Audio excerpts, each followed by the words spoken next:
Welcome to our DLI Reentry Resources and Planning for 2020-2021 webinar. This broadcast shares with you some resources you can use in your DLI classrooms and programs, which incorporate the TEL project, the Teacher Effectiveness for Language Learning project. And in this, we'll show you how that's aligned to our North Carolina World Language Essential Standards, our state standards. And we'll also include some information today about planning for DLI programs in world languages and across the state. K-12.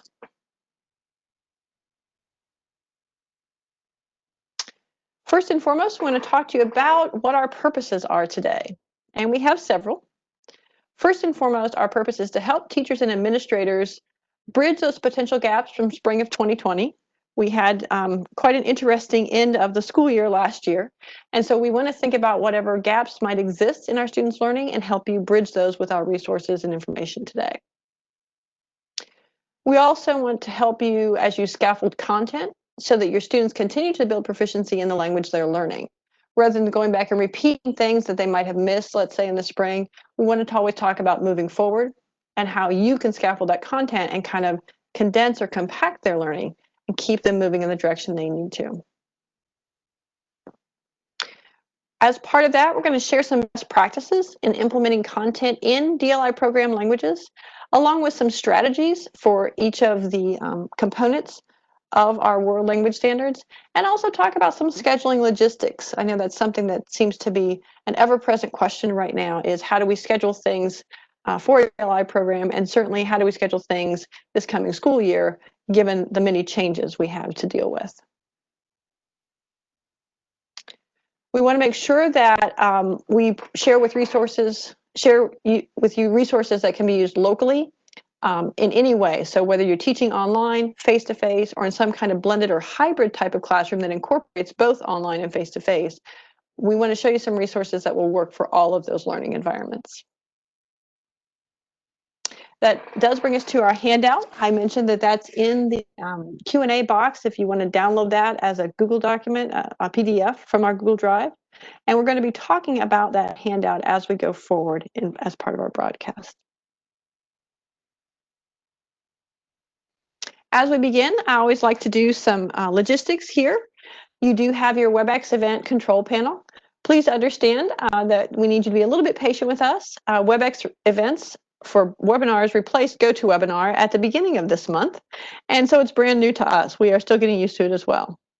You should see, if we've done our screenshots correctly, kind of what you see there on the right-hand side of the screen. The slides should be displayed where you can see them easily, and then you should have a control panel over to this right-hand side where your Q&A section is. We know that WebEx is accessible online and via app, so whether you're joining us online or using one of the apps on a smart device, you can access this webinar. All participants are on mute, and that's to facilitate our recording. That cuts down on background noise. We do have that control panel, like I said, on the side. Notice it has a display of who the host or speaker is, so you always know who's talking. We'll do polling questions periodically, and they will appear in your control panel. So unlike previous webinars we might have done that you've been involved in, you'll be able to see both the slides and the polling question and respond to it at the same time. And then, of course, our Q&A, our question and answer section is always available. Please feel free to put anything you need to in the question and answer section. If there's a question you have that maybe could be answered a little bit later, we'll save that so we can answer it for everyone. Or if there's something that needs to be shared with everyone, we may answer it in a way that through the question box that gets you information. Also, there are buttons on the bottom of your screen. I've kind of made an enlarged version of them there, but you see there's 5 buttons that you should have control of. If you ever lose your Q&A, the blue button in the middle, you can click on that and it'll bring that back up and make it visible in your control panel again.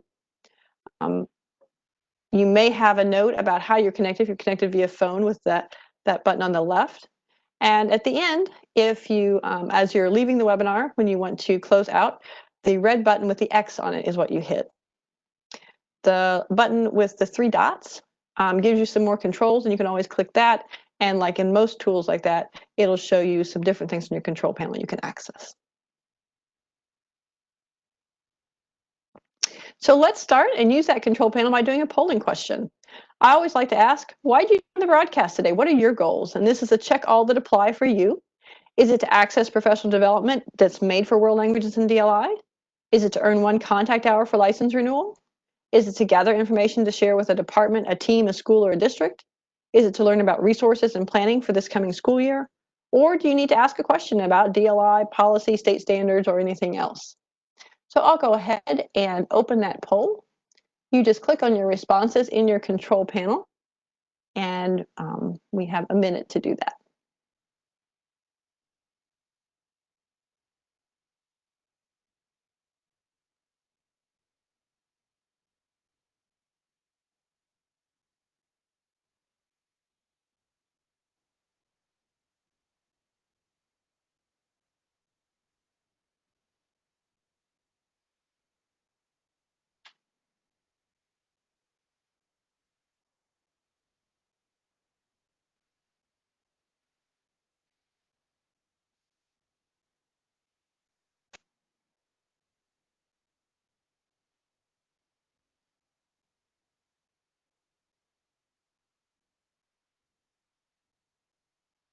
All right, 10 more seconds. Please get your answers in on the poll.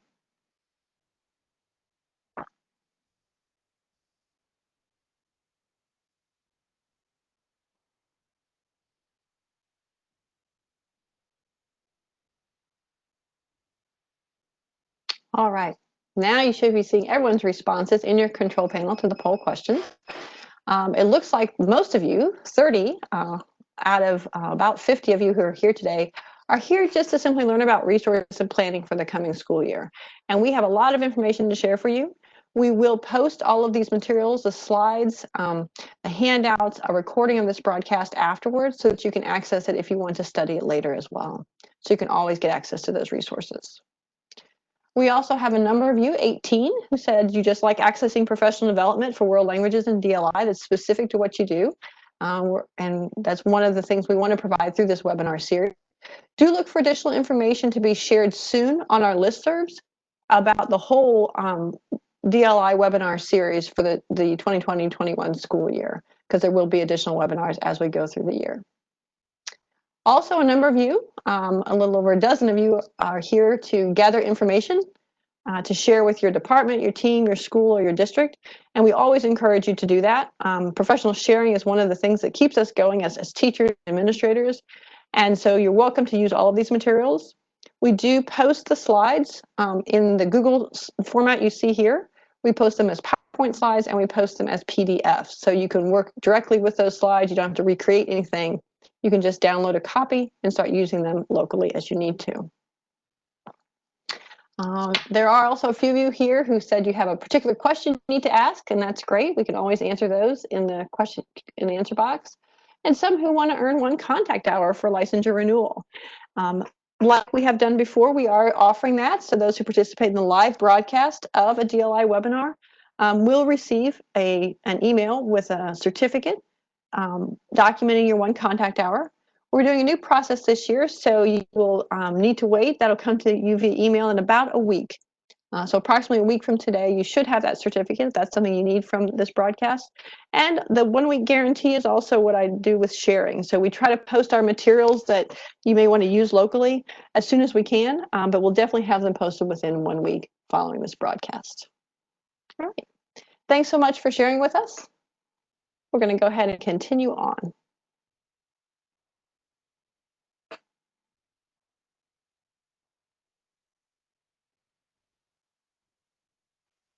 All right, so one of the main things we want to talk about today is what we call NC's High Five and the reentry resources for the 2020-21 school year.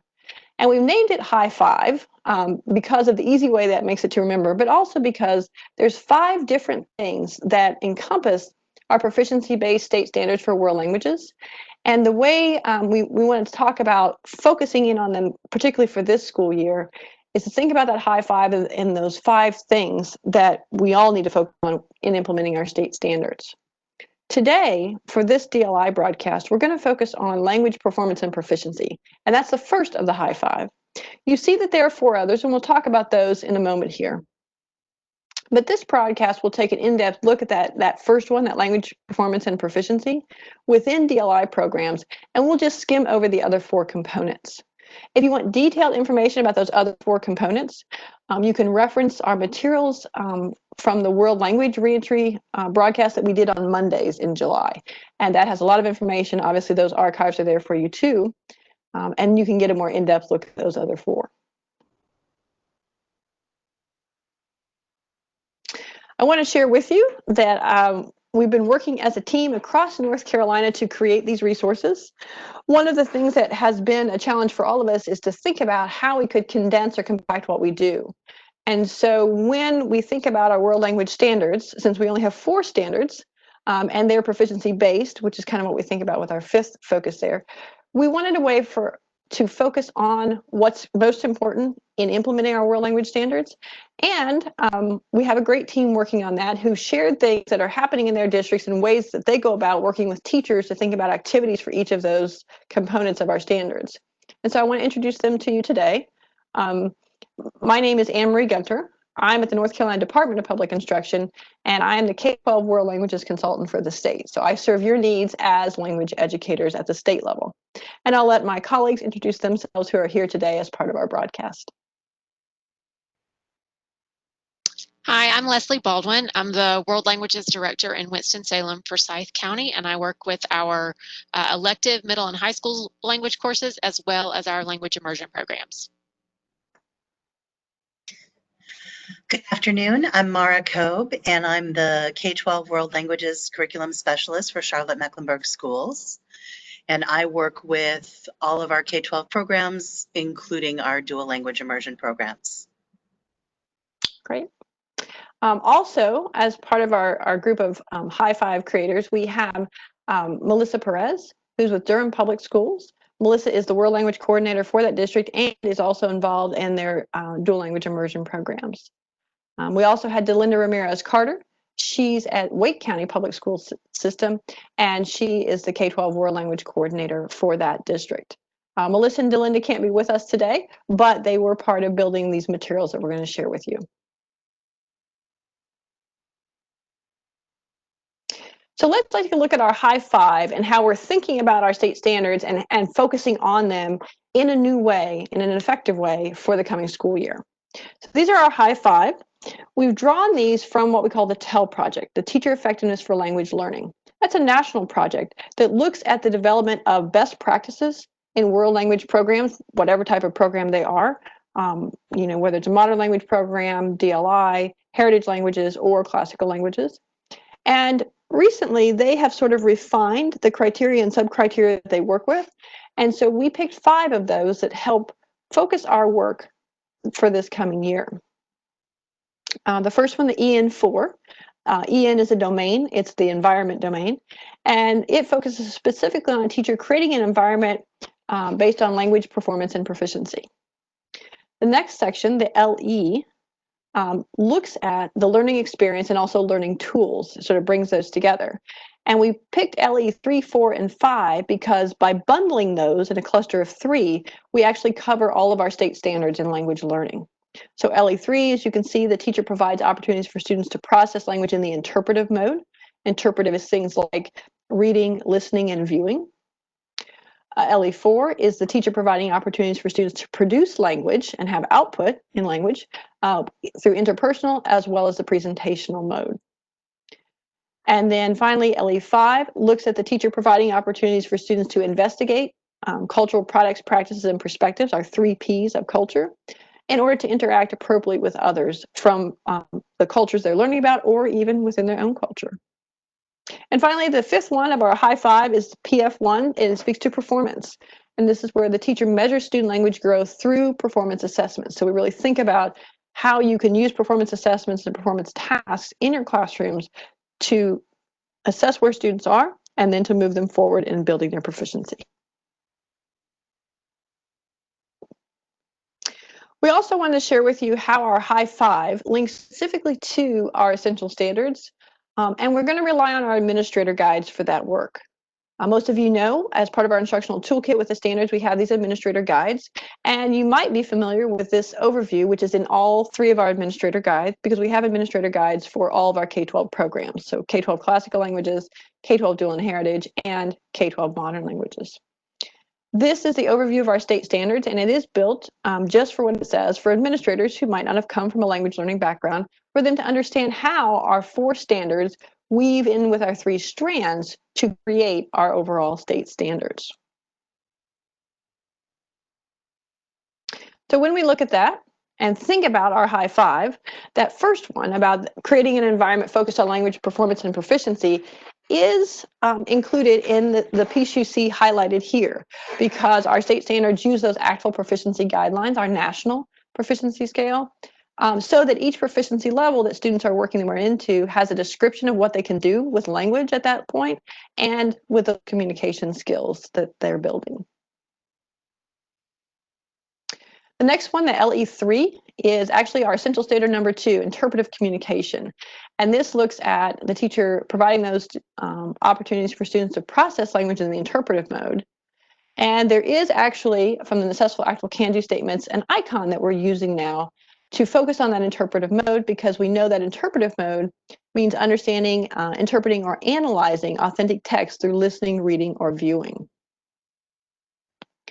It's important to think about that as well, and think about text, not just in things like written text, but in a whole variety of text that students might encounter. So it could be visual text, and it could be spoken text, or it could be the traditional reading text that we think of. The next step is our LE4, where it looks at teachers providing opportunities for students in interpersonal communications and presentational communication. And that's standards 1 and 3 in our state standards, as you can see there on the graphic. And interpersonal are those spontaneous interactions we have on a daily basis with people when we talk to them in an unrehearsed manner. Also, presentational communication is similar, but it's an opportunity for students to practice or rehearse what they're going to say, or revise what they're writing, for example, because presentational communication, like interpersonal, deals with both spoken and written, but in different contexts and in different situations. In our bridging documents and through our necessitable actual can-do statements are going to be 2 icons there, interpersonal, as you see there, and presentational. As I said, interpersonal is exchanging information and ideas, meeting individual needs and things, and expressing reactions. Whereas presentational is when someone takes time to present information, to narrate about their life, share their experiences and events, and to give a preference or an opinion on something. But that would be something that they would have time to rehearse and prepare, as opposed to interpersonal that is spontaneous and very informal. Next up is our standard number 4. That's the culture one that looks at our 3 Ps, like I said, cultural practices, products, and perspectives. And you can see that it has investigate, which means students are sort of researching, investigating, and learning about those products and practices and perspectives, but also another component in our bridging documents and through our necessitable actual can-do statements about interacting. So students are actually using the language in a culturally appropriate way to interact with others.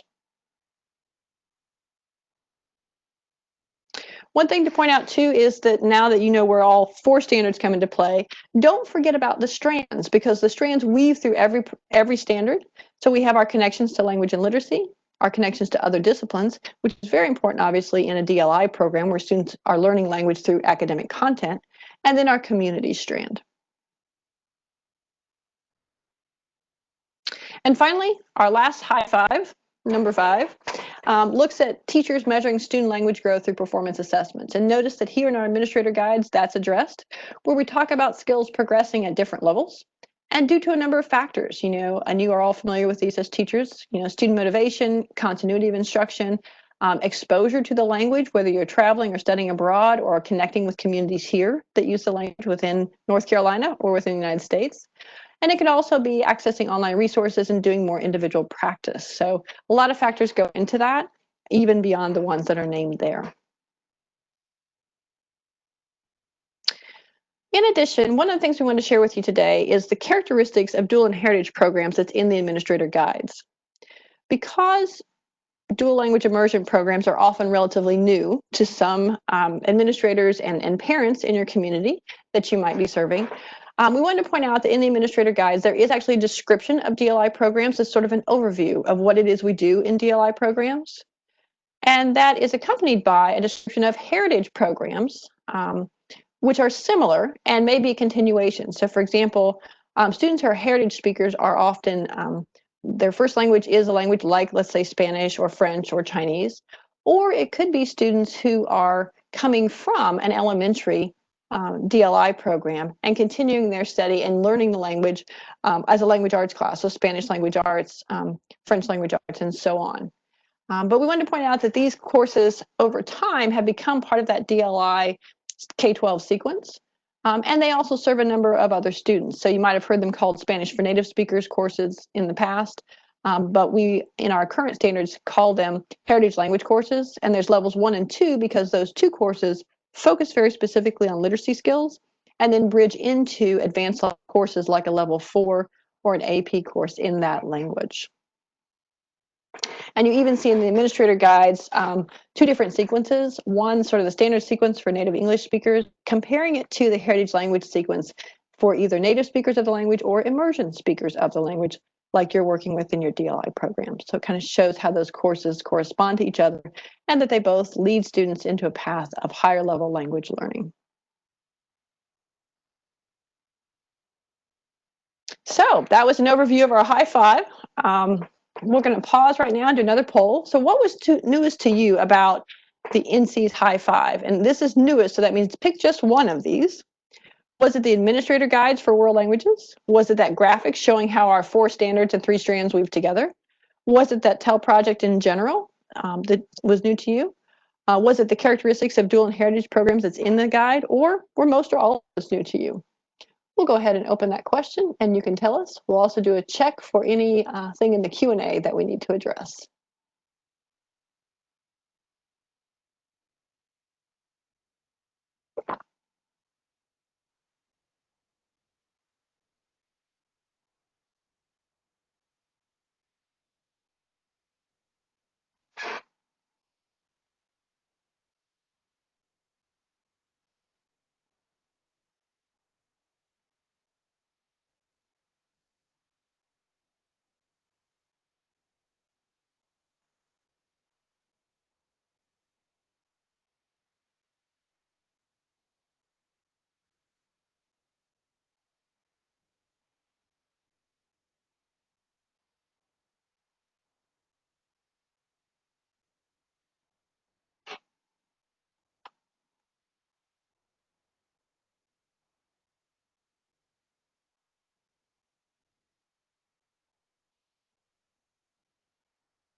All right, let's take a look at the poll results so that you can see what everyone shared. Well, it looks like most of you said that what was newest to you, if you had to pick one thing, was the TEL project in general, that Teacher Effectiveness for Language Learning project. And it does have updated goals and sub-criteria as of 2019, as I said.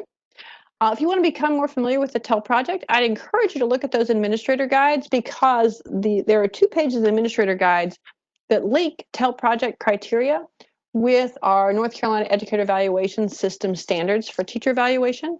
And you could learn a lot more about that through that, or you can go to the website with the TEL project, which is also cited there. Also, 10 of you said the thing that was newest to you was that graphic showing how the 4 standards and 3 strands in our state standards weave together. And I see a couple comments too in the question and answer box about how the weaving diagram really makes our standards easy to understand and maybe easier to explain to administrators and parents and what we mean by good proficiency-based language learning in 21st century classrooms. We also have several of you, 7 who said the administrator guides for world languages were brand new. And the same 7 who said most or all of this was very familiar to you. So some of you knew about that already, and some of you are seeing the administrator guides. And those materials are posted on our websites for you to access when you need to. Also, a few of you said the characteristics of dual and heritage programs in the administrator guide was new. We hope you'll find that useful as well as a way to think about our programs in dual and heritage languages and how they fit together over time, particularly for our DLI programs as they grow into the secondary level. All right, that looks like it's all for now. So we will go ahead and move forward. One of the exciting things that we're doing this year is we are actually putting the speaker's Bitmoji that you saw in the introductions on the slide that they have. So at this point, I'm going to turn it over to Leslie, who is going to talk to us about these next set of slides. Thank you, Anne-Marie. So we are going to talk a little bit today about the environment domain from the TEL framework. And this part of the environment domain is about creating the environment that's focused on language performance and proficiency. Because of course, in immersion programs, while we are focusing on content, we are certainly focusing on their language development as well. That's one of our big goals. And so our language objectives and goals are based on the actual proficiency scale. And our language learners can be at any level on this scale, depending upon their experience, the amount of time in the program, that sort of thing. But that's where our standards come from. That's what they're based on. And so we have our novice learners, our parrots, who are using memorized language. We have intermediate learners on the scale who are more the survivor, and then the advanced that are the storytellers that have those advanced levels of language. And then we have a new little image this year. The parakeet coming out of the egg is almost a pre-novice learner.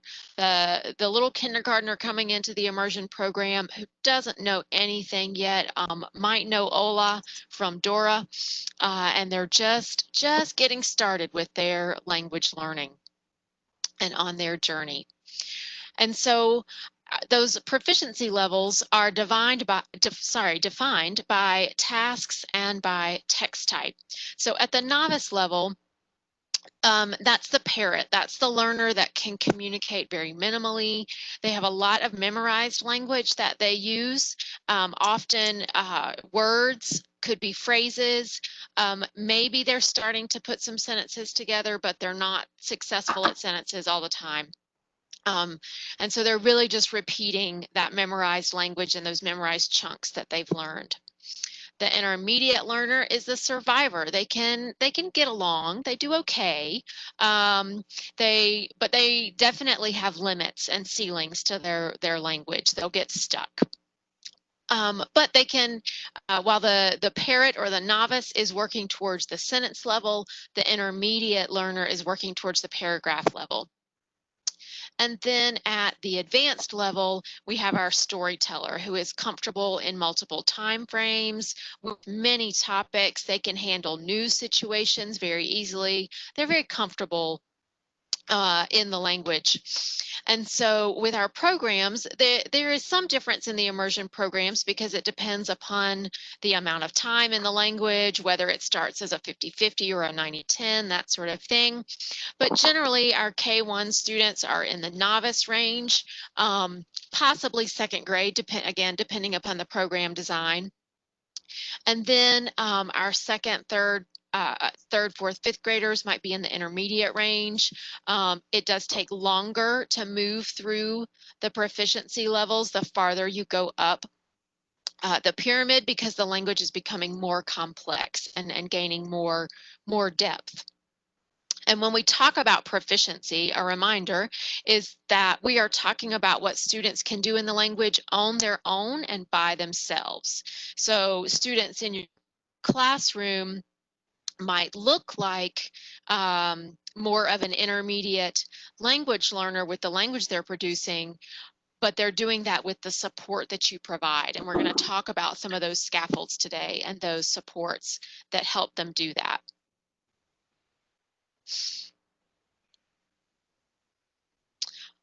And as I just said, proficiency is what students can do on their own by themselves in the language, whereas performance is what we talk about more in the classroom because there are supports and helps that you're providing and scaffolds that you're providing.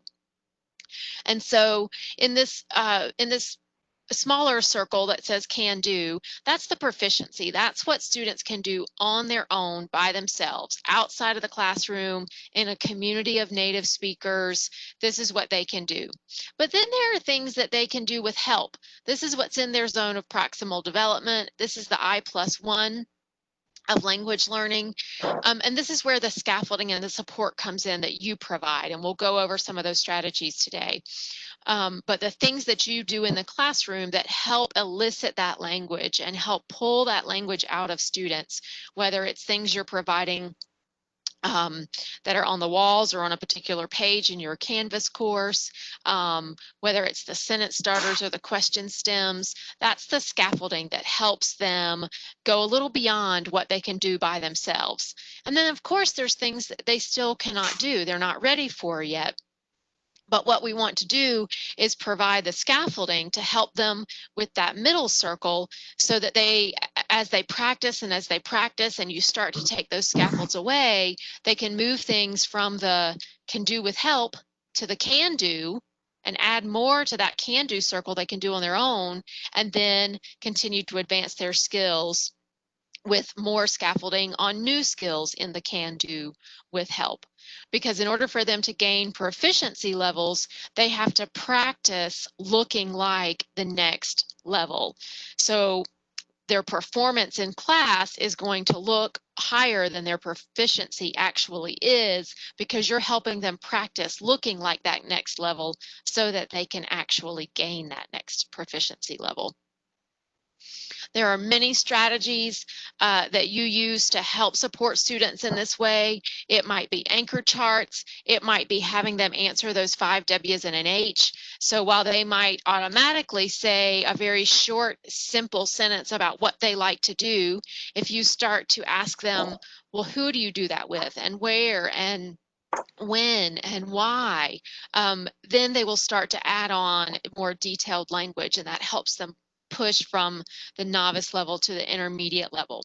You might have posters, you might have graphic organizers that they put language in to then recombine and turn into sentences or paragraphs. You help them recombine sentences by learning conjunctions and connecting words like and but. Providing sentence starters, transition words. All of these things are things that students might not know automatically on their own, but you can provide them to help them expand their language and extend what they say and what they write. Transition words especially help students move into the intermediate level of proficiency by learning to use sequencing words like first, second, finally, last, and using other transitions such as however or nevertheless, and even and but can be helpful to help students advance their proficiency. Of course, you provide word banks and word walls and visual cues, and these are all things that you can continue to do in the online environment as well as in a face-to-face environment.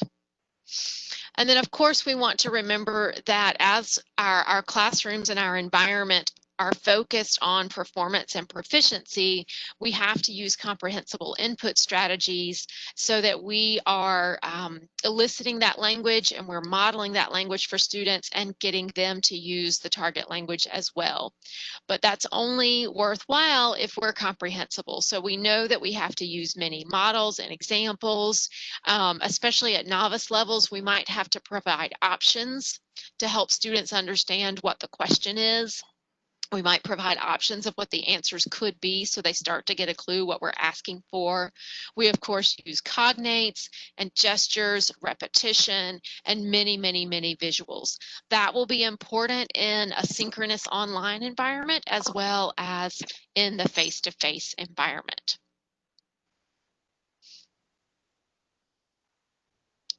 And I think next I'm handing it off to Mara.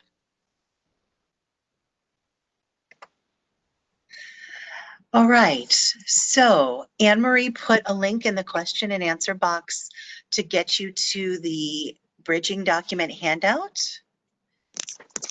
So hopefully you can all pull that out or pull that up in another window. because the screenshots we're going to show you are going to be a little bit small to read. So we talked earlier, or Anne Marie mentioned that, you know, people are thinking about, oh my gosh, there was missed instruction last year. There are gaps. They're behind. Nobody's behind. They're all where they are supposed to be on a continuum. And it's our goal to try to figure out how we can meet them where they are and scaffold to keep building that language proficiency. So we created these documents to sort of take them from where they are, based on wherever they are with their language proficiency, and it might be different for various skill levels, and then get them where they need to be by the end of that grade level or the end of that course if they're in middle and high school, and so on and so forth, so that we just keep pushing and helping them grow. So these bridging documents do exist for those of you who have a wider scope. They exist for classical languages such as Latin and Ancient Greek. They exist for all K-12 modern language programs. And then of course, we're focusing in on the one for DLI and heritage language programs, and the continuum that they would go through 12th grade. So hopefully you all have those out. We're going to move on to the next slide here, if I can. I'm trying. There we go. All right. So at the very top left corner, you'll see that it says, by the end of this grade in a DLI program, your students should be able to answer yes to these following I can statements. And we didn't give you a whole laundry list of everything they should be able to do for each skill. We wanted to give you sort of a broad idea of they should be able to say, okay, I'm at the end of first grade and yes, I can do this. So we used the icons and the language from the successful, actful, can-do statements that really help quantify the quality and amount of language that students can either understand or produce. So if you look in that very first column underneath where it says your student should be able to answer yes to the following I can statements, that's where we've indicated what grade level, and we've given you an icon like our parrot or our storyteller or so on to help indicate they're in what range they're in, whether they're in the novice, intermediate, and so on. The next column over, we're focusing on that interpretive mode, what they can understand, interpret, or analyze in an authentic text through listening, reading, or viewing. And when we say text, we don't just mean the printed word. Honestly, a text is anything that you can take in and interpret with any of your 5 senses. You know when you go past Starbucks because you can smell the coffee and you've gotten that text to interpret in your brain through your sense of smell. Obviously, if you're going to move to a more remote setting, the taste and touch piece may not be as prevalent. So we definitely want to consider that we're helping them get input and we're checking for understanding because we want to build their proficiency. So kindergarten, for example, I can identify the memorized or familiar words when they're supported with gestures or visuals or through conversations, whether that's listening, reading, or viewing. As they move to first grade, their skills get a little bigger, even if they're still in the novice range. I can identify the general topic and some basic information in very familiar and everyday contexts, and so on and so forth. And as they move through their grade levels, those skills should build to less familiar, or how much more information they can understand, or more details. So the next column over talks about that interpersonal. And this is really important. It's not just teacher to student, but also student to student, and how they exchange information and ideas, express their opinions, their preferences, and so on. And so obviously starting at that kindergarten level, I can provide information by answering a few simple questions on very familiar topics using those practiced and memorized words and phrases with the help of gestures and visuals. Whereas by the end of second grade, I'm going to jump all the way down to the bottom here. I can interact with others to meet my basic needs in familiar situations by creating simple sentences with some details and asking appropriate follow-up questions based on things that would be somewhat familiar. The third mode of communication, when we talk about presentational speaking or presentational writing, they're usually going to be sharing information to an audience, there isn't an active negotiation of meaning between two people conversing. So again, starting at that kindergarten level, I can express my likes and dislikes and name very familiar people, places, and objects, practice and memorized words, help with visuals and gestures.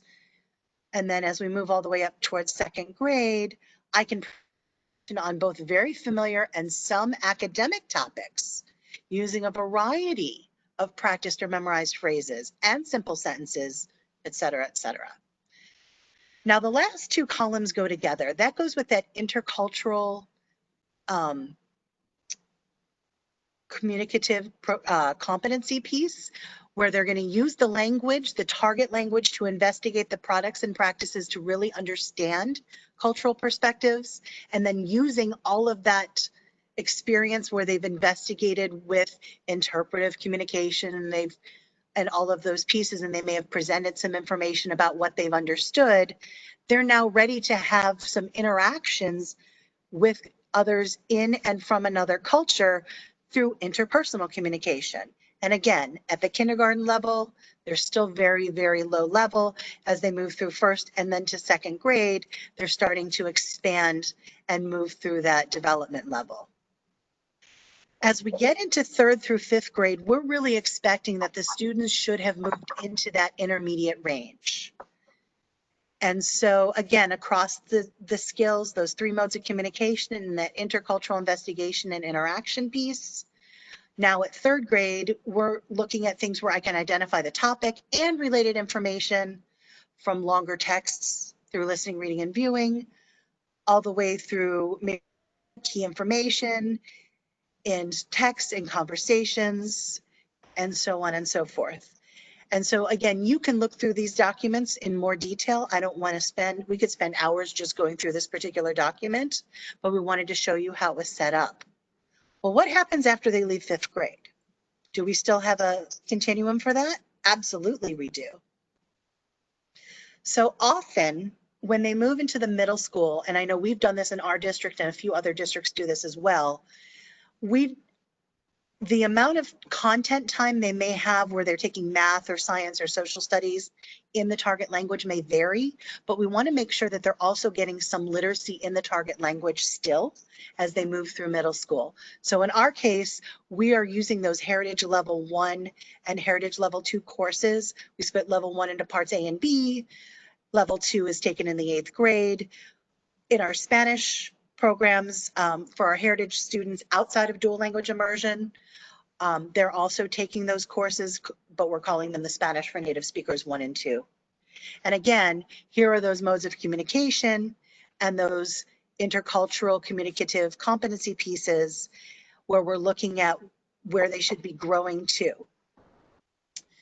Now, depending on the dual language immersion programs in the K-8 model. So for example, I have immersion programs in my 4 languages other than Spanish where they don't get any content in middle school. They only have their literacy class in the target language in grades 6, 8. And so where we tend to place them is we actually go to honors 3 because they still need a little more time to build up some of the skills. Their interpretive is not a problem. It's somewhere with the cultural pieces and the interpersonal and sometimes with the presentational writing that we still need some polishing before they're truly ready for honors 4 or an IB level. But that may vary depending on your program. So if they are coming from those types of programs in a high school, whether they have content courses in the language or not, if they bounce into level 3, here's a strand that shows them at that survivor level and what that would look like across the modes of communication and that intercultural communicative piece. If they do end up in honors 4 or an IB standard level 1 course or a Cambridge AS level, that's also the same level that they have to complete to get their global languages endorsement on their high school transcript. That's that minimum level they can take to meet that in the target language. And again, now we're all the way into the firmly in the intermediate range. And at that level, I can usually understand the main idea and flow of events expressed in various timeframes in straightforward text, conversations, and discussions. when I go to speak with others, I can participate in spontaneous spoken, or when we talk about written conversations, that's usually that instant messaging or texting back and forth where you still have that active negotiation of meaning. And again, usually on familiar topics because I'm not quite at the advanced level there, and so on and so forth. So I'm going to let you take time on your own to look at those. We're going to keep moving because we only have 13 minutes. All right, so that brings us to our next poll question. Oops. And in thinking about this last section we just talked about, what is most important for you? So you're just choosing one, the most important one for you from the language performance and proficiency high five and the bridging document. So you see your options there. I'll go ahead and run that question so you can be responding, and we'll check the Q&A box as well to see what we need to respond to.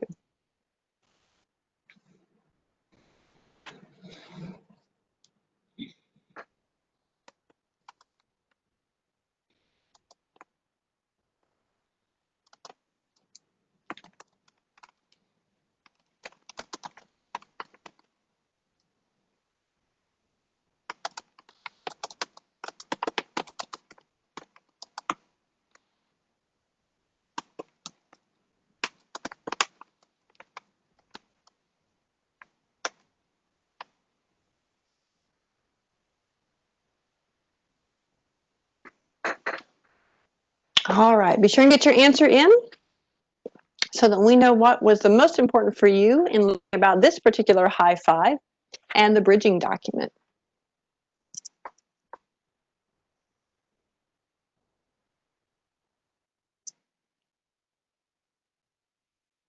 All right, thank you. Let's go ahead and show those poll results. All right. So many of you, 20 of you said the most important thing was learning about those strategies to support proficiency in the classroom or strategies for comprehensible input. And those are strategies that, as we said, could be used online and in face-to-face learning environments. Next group of you, 11 of you, said that bridging information for your K-12 DLI grade or grade span is most critical for your learning today. We also had people who said the actual proficiency levels, the descriptors and their icons were important. And a few who also said that you had other answers or things like that. So one thing I do see in the questions box that we can respond to is some people said, you know, we're covering this high five, the first of the high fives in detail, but where are the rest of the high fives? And so if you want that detailed information from the Monday broadcast, I'm putting in the Q&A box right now that the detailed high five questions and presentation materials are posted on the World Language Webinar series page, and you can get them there. All right. Well, thank you for sharing that with us. Let's go ahead and move on to our resources for DLI content that you can access for your classrooms. So Anne-Marie has done an amazing job of creating content for dual language immersion. Oops, was this supposed to be you, Anne-Marie? No, this is me. For dual language immersion and other K-12 world language programs, especially since we've had a lot of us may be looking at remote instruction this fall as well. And she's given you a shortcut, this bit.ly here. Do we still have time for me to click on it and go through, or should we just keep moving? Well, let's keep moving because they can always click on it and go back to that. Agreed.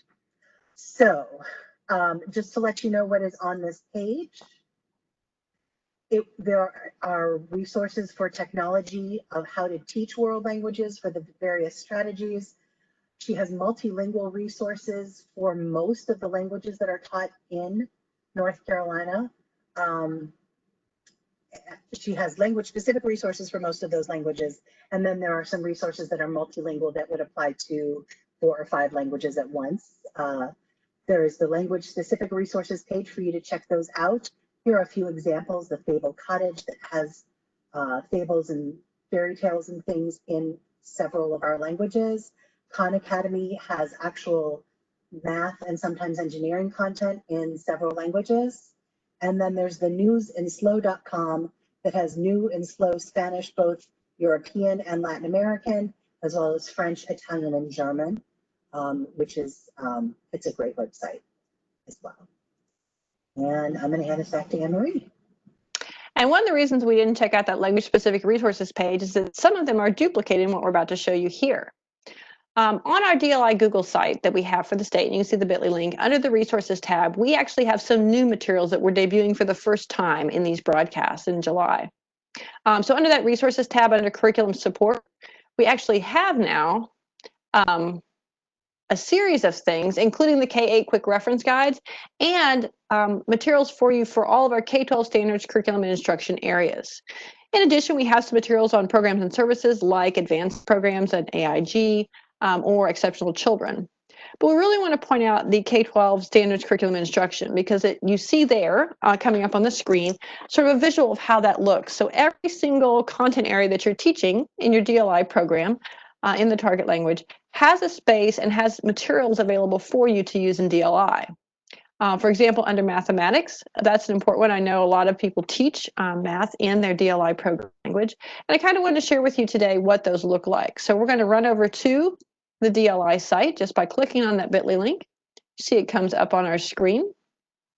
And like I told you, it's under the resources tab under curriculum support. So that's where I'm going to go.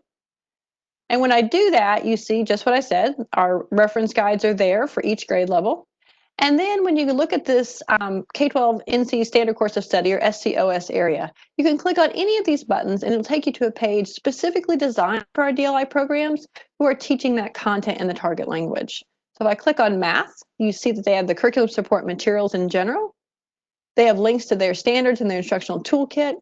And then they have math resources for DLI in our different DLI languages. So you see as I scroll down through here, there are links just like we have on the language-specific resources page on the World Languages website, but in this case specifically for math. So you see things like the Khan Academy and other materials that would speak to teaching that academic content in the DLI program language. Wanted to make you aware of those and give you a chance to explore those as you start to think about your classrooms this year, because we know it's important to have materials in the language you're teaching so that your students and your teachers can easily access those and share them. All right. Well, with that, I'm conscious of our time, but I think we can wrap up well. We also want to share with you some things about scheduling and thinking about time with your students, especially if you're going to do remote learning for part of your instruction this coming school year. One of the things about remote learning is we have to think about synchronous time. When are we actually online with our K-12 students? What does that mean? How long should we be online? What should we be doing? And all of that. So I want to share with you some materials and resources that have been shared in the state before, but just remind you of those. The first thing is from our NC State University, the Friday Institute. You may recall that they did a series of broadcasts where they talked about things like remote learning. And so they had recommended guidelines for daily maximum commitment to synchronous time online with students. Maybe we could call that screen-to-screen time instead of face-to-face, but it's kind of the online version of face-to-face.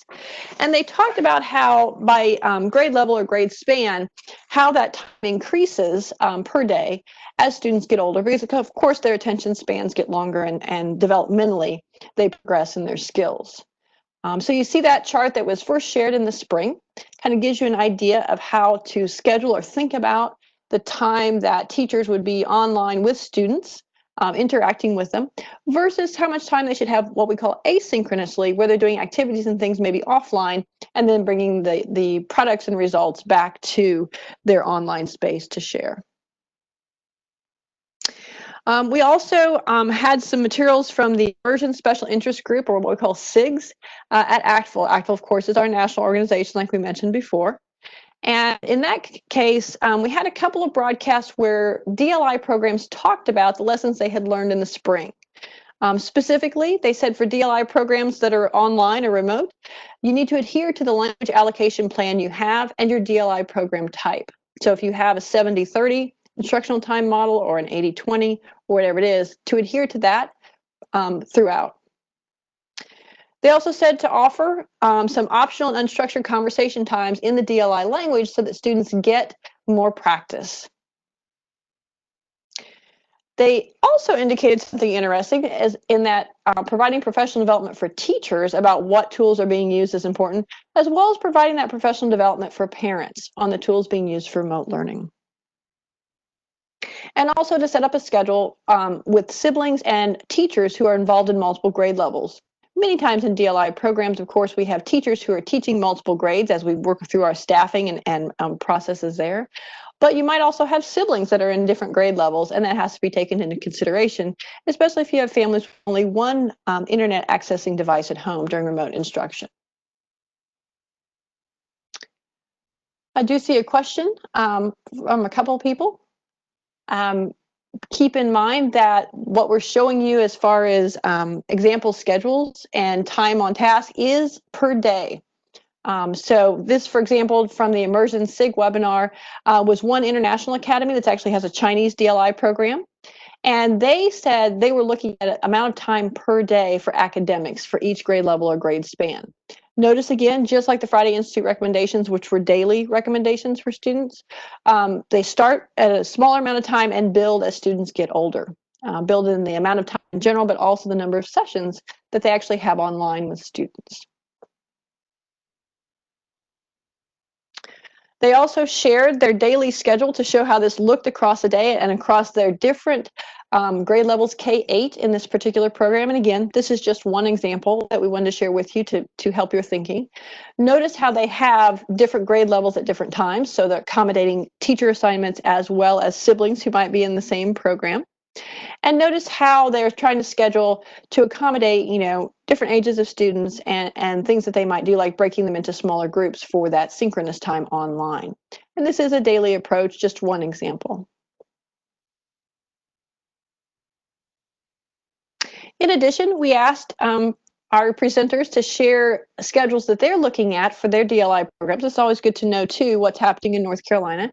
And Melissa Perez, who's one of our members of this team, shared what Durham is doing in one of their schools. So Durham has a number of DLI programs in different schools, and this was one example schedule from a kindergarten and first grade. And so you see that they had allotted 45 minutes of language arts instruction for kindergarten and first grade each day, or across the week, depending on how the principal wanted to do it and how the teachers wanted to do it. But you see that they're getting to all of their areas, language arts, math, science, and social studies, as well as their specials. They're sticking to their language allocation plan because some of these things, like language arts and math, are going to be taught in the DLI program language. Some might be taught in English. Oftentimes our specials in DLI programs are taught in English. I do see someone requesting annotation rights, meaning to mark on the screen. We don't actually do that during our webinar broadcast, but I will reassure you that these materials will be available afterwards, so you can get them. We are recording this broadcast, and we'll post all of our slides and handouts and the archived recording.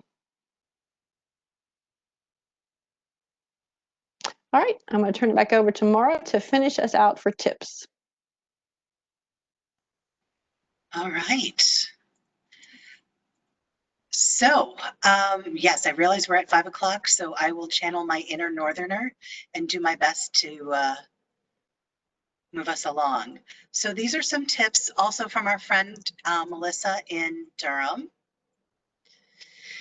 Just some things to think about when you're thinking about remote learning, whether it's in a DLI program or just in general. Make sure that the teachers establish rules, procedures, and routines for everything, including the live sessions, all of those pieces. Have clear goals and organized content with engaging materials. Make sure that the activities are in bite-sized chunks, little bits at a time. And that when you do post things, if you're using Canvas or whatever your learning management system is, make sure you have all the parts of the lesson included so that you don't have to, the students will not get lost trying to figure out what the next piece is. Make sure that you are present and have a clear agenda, have clear announcements, and lots of reminders.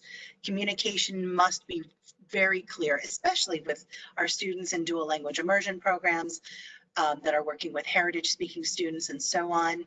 Make sure that you're providing timely feedback with rubrics or whatever your process is in your building. Have a regular, reliable schedule. And make sure that you include some office hours because your students are going to have questions, and the younger ones, I'm sure the parents may have questions as well. Some additional tips. Trying. There we go. You want to make sure that you're planning for both synchronous, live, and your asynchronous time that is well structured and scaffolded towards the learner's needs. You want to provide those collaborative opportunities, especially to build that interpersonal communication. You want to choose and stick with the best tools. Don't try to experiment with a new tool each week, especially with our younger babies. It's just so hard for them to grasp what they need to do. It's a lot easier to change the task, but use the same tools so that they're familiar with the process. You want to support independent learning wherever possible. You want to motivate your students. Celebrate victories no matter how small they are. You want to recognize the emotional impact that you're having, that being remote is having, and any other factors there may be. And you want to build in some time for some reflection opportunities.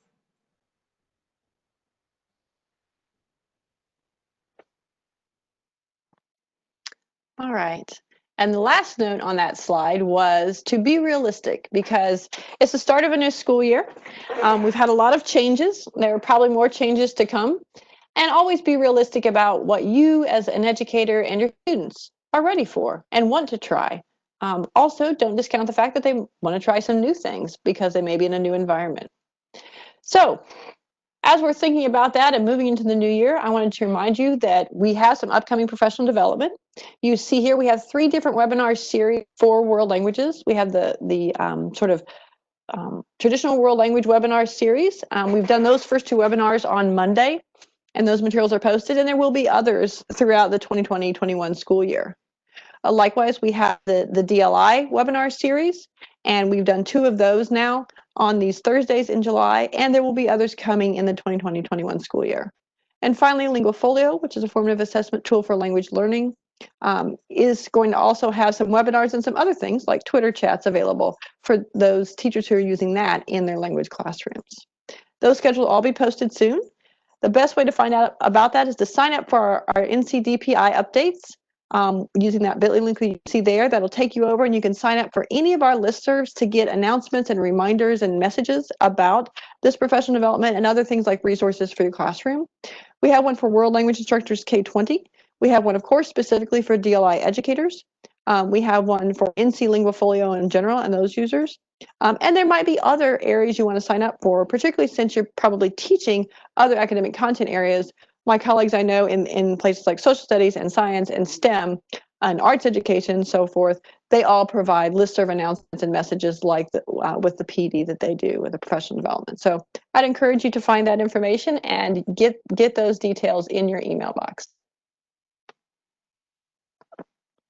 Finally, this is our last slide. We are at the end, but I wanted to tell you where everything is going to be. So we have our NCDPI DLI website at bit.ly/NCDLI site.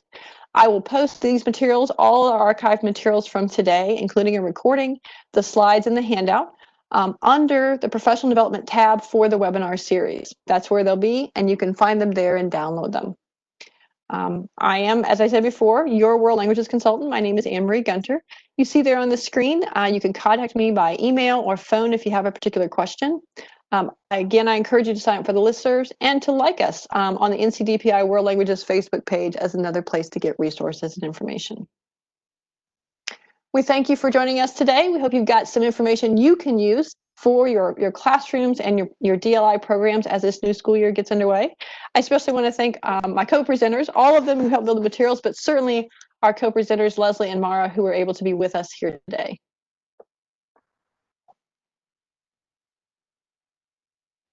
All right. Again, we thank you for joining us. I'm going to go ahead and stop our recording so the system can begin processing it.